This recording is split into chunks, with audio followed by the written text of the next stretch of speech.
Click the link in the description below to receive our free Building Mental Muscle newsletter, and for a limited time, get these 10 classic best-selling Law of Attraction books for free. We hope you enjoy this presentation. If so, please click the like button and click the subscribe button below to receive notification when we release new recordings. Richard Hargraves presents Affirm the Reality of Your Own Greatness by Neville Goddard. First published 1951. This audio edition recorded 2023. Digitally narrated using the voice of Jeff Masters for buildingmentalmuscle.com. Copyright 2023 Iron Power Publishing. All rights reserved. Affirm the Reality of Your Own Greatness by Neville Goddard. In the creation of a new way of life, we must begin at the beginning, with our own individual regeneration. The formation of organizations, political bodies, religious bodies, social bodies is not enough. The trouble we see goes deeper than we perceive. The essential revolution must happen within ourselves. Everything depends on our attitude towards ourselves. That which we will not affirm within ourselves can never develop in our world. This is the religion by which we live, for religion begins in subjective experience. Like charity, it begins at home. Be ye transformed by the renewing of your mind is the ancient formula, and there is no other. Everything depends upon man's attitude toward himself. That which he cannot or will not claim as true of himself can never evolve in his world. Man is constantly looking about his world and asking, what's to be done? What will happen when he should ask himself, who am I? What is my concept of myself? If we wish to see the world a finer, greater place, we must affirm the reality of a finer, greater being within ourselves. It is the ultimate purpose of my teaching to point the road to this consummation. I am trying to show you how the inner man must readjust himself, what must be the new premise of his life, in order that he may lose his soul on the level he now knows and find it again on the high level he seeks. It is impossible for man to see other than the contents of his own consciousness, for nothing has existence for us save through the consciousness we have of it.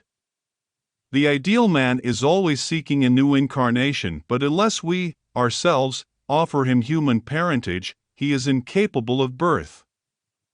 We are the means whereby the redemption of nature from the law of cruelty is to be effected. The great purpose of consciousness is to effect this redemption. If we decline the burden and point to natural law as giving us conclusive proof that redemption of the world by imaginative love is something that can never come about, we simply nullify the purpose of our lives through want of faith.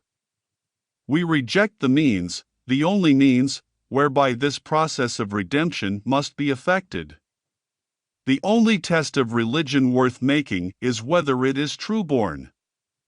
Whether it springs from the deepest conviction of the individual, whether it is the fruit of inner experience. No religion is worthy of a man unless it gives him a deep and abiding sense that all is well, quite irrespective of what happens to him personally. The methods of mental and of spiritual knowledge are entirely different, for we know a thing mentally by looking at it from the outside, by comparing it with other things, by analyzing and defining it. Whitehead has defined religion as that which a man does with his solitude. I should like to add, I believe it is what a man is in his solitude. In our solitude we are driven to subjective experience. It is, then, that we should imagine ourselves to be the ideal man we desire to see embodied in the world. If, in our solitude, we experience in our imagination what we would experience in reality had we achieved our goal, we will in time become transformed into the image of our ideal. Be renewed in the spirit of your mind, put on the new man, speak every man truth with his neighbor. The process of making a fact of being, a fact of consciousness is by the renewing of our mind. We are told to change our thinking. But we can't change our thought unless we change our ideas. Our thoughts are the natural outpouring of our ideas, and our innermost ideas are the man himself. The end of longing is always to be, not to do. Be still and know. I am that which I desire. Strive always after being. External reforms are useless if your heart is not reformed. Heaven is entered not by curbing our passions, but rather by cultivating our virtues. An old idea is not thickly forgotten, it is crowded out by new ideas. It disappears when a wholly new and absorbing idea occupies our attention. Old habits of thinking and feeling, like dead oak leaves, hang on till they are pushed off by new ones. Creativeness is basically a deeper receptiveness, a keener susceptibility. The future dream must become a present fact in the mind of anyone who would alter his life. Every great outpicturing is preceded by a period of profound absorption.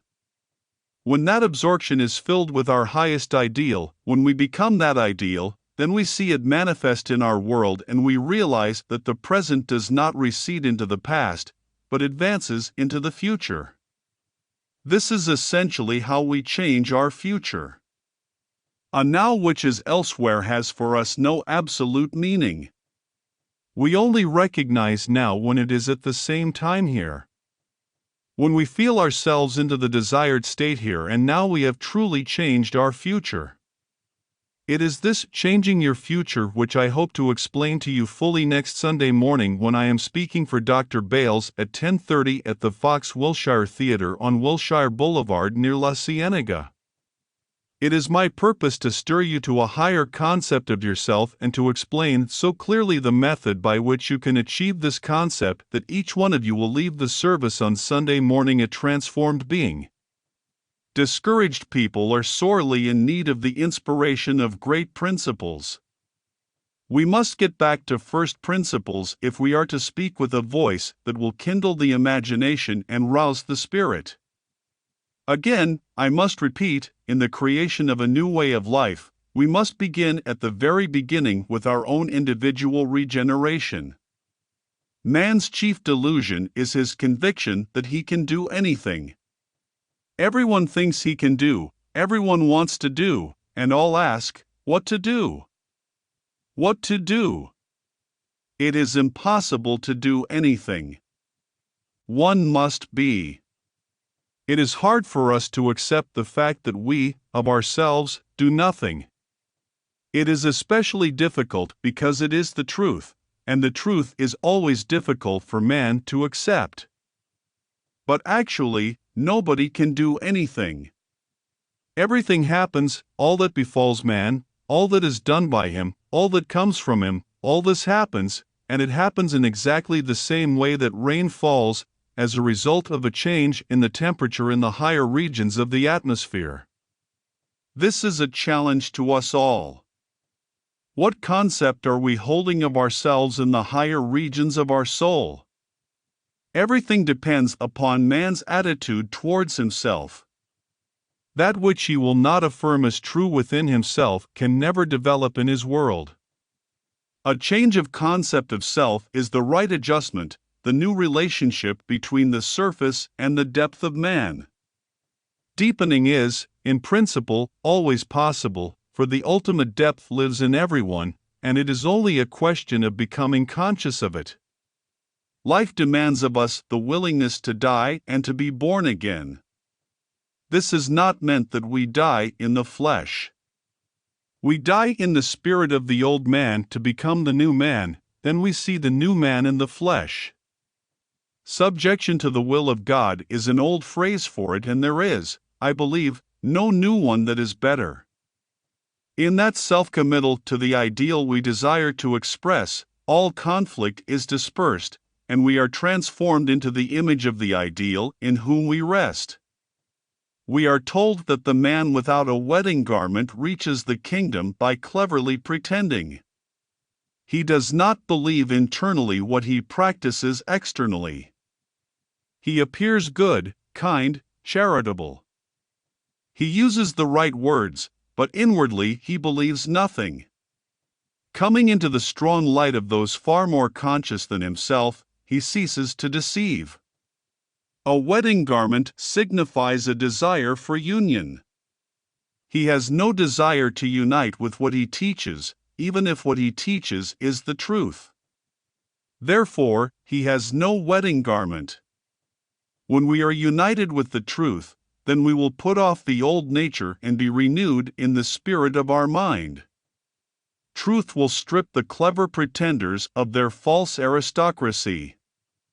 Truth, in its turn, will be conquered and governed by the aristocracy of goodness, the only unconquerable thing in the world. Let us go into the silence. End of lecture. If you enjoyed listening to this recording, please click the like button and click the subscribe button below to receive notification when we release new recordings.